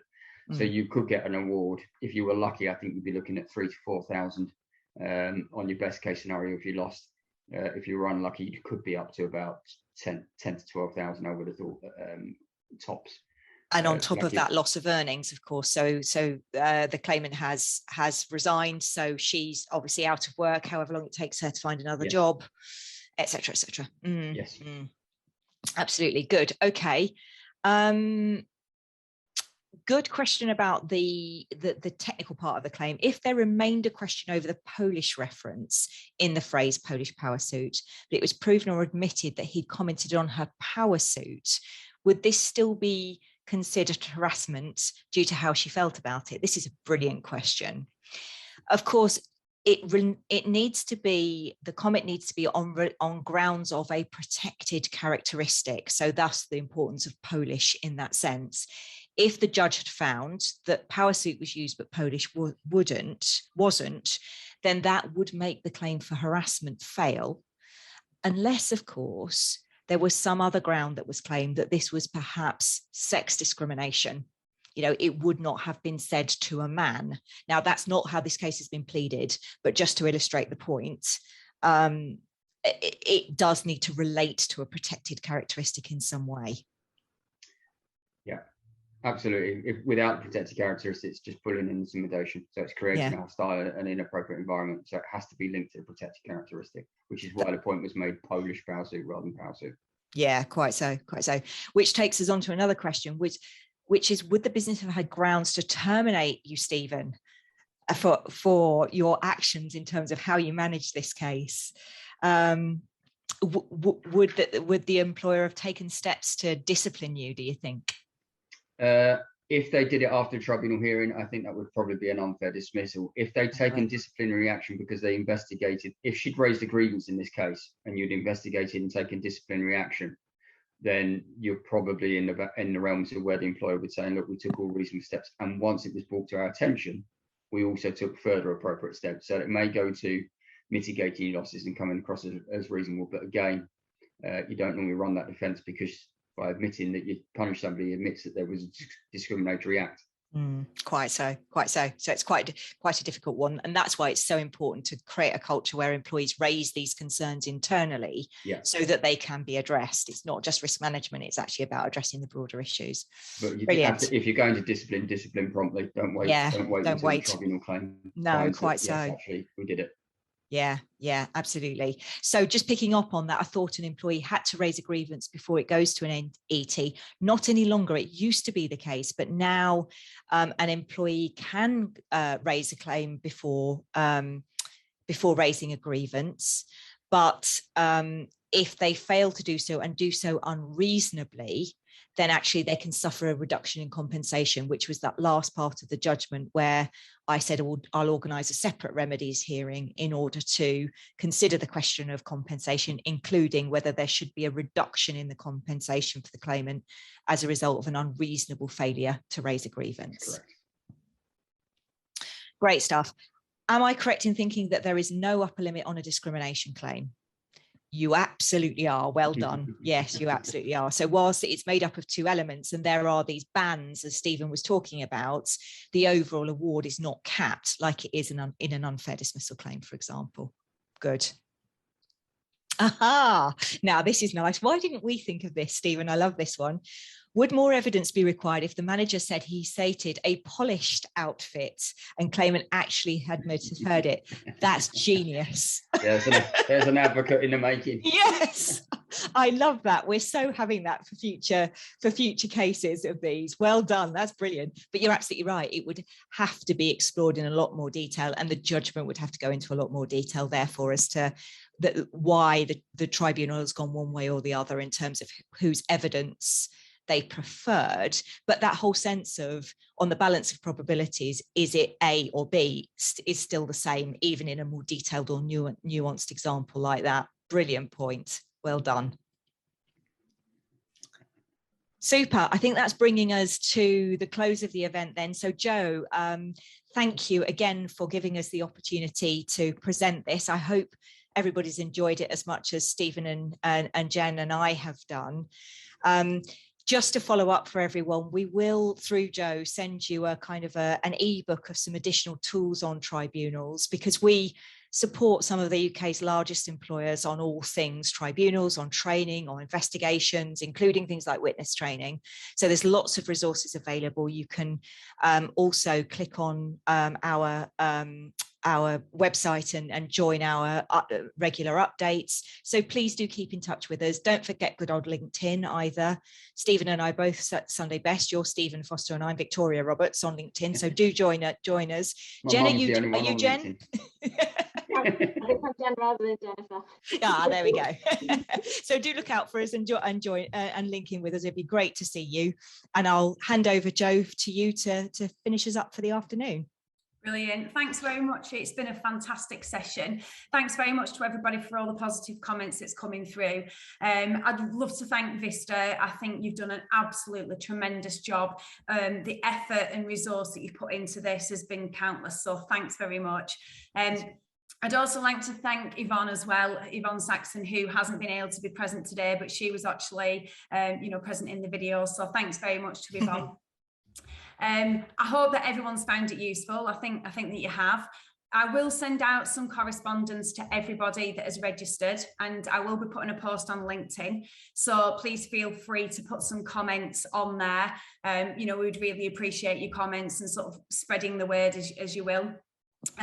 Finally, if anyone is recruiting, we also recruit for accountancy and finance within our group as well.